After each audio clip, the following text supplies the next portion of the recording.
Top quality और consistent performance के लिए सिर्फ सिल्वर पंप नाम याद रखना।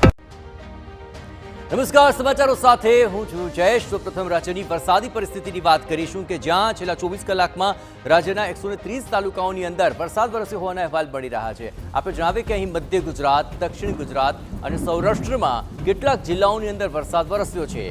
12 તાલુકામાં 2 ઇંચથી વધુ વરસાદ તો 27 તાલુકામાં 1 ઇંચથી વધુ વરસાદ ખાબક્યો છે। સૌથી વધુ વડોદરાના ડભોઈમાં આશરે 6 ઇંચ જેટલો વરસાદ ખાબક્યો।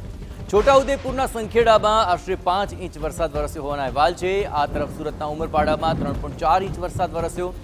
વલસાડના ઉમરગામ અને ડાંગના આહવામાં 3.3 ઇંચ જેટલો વરસાદ ખાબક્યો છે। આમ જોવા જઈએ તો આખરે આ ત્રણેય ભાગોની અંદર, ગુજરાતના ત્રણેય ઝોનની અંદર મહત્તમ વરસાદના અહેવાલ મળી રહ્યા છે અને 24 કલાકમાં 130 તાલુકાઓની અંદર વરસાદ ખાબક્યો છે।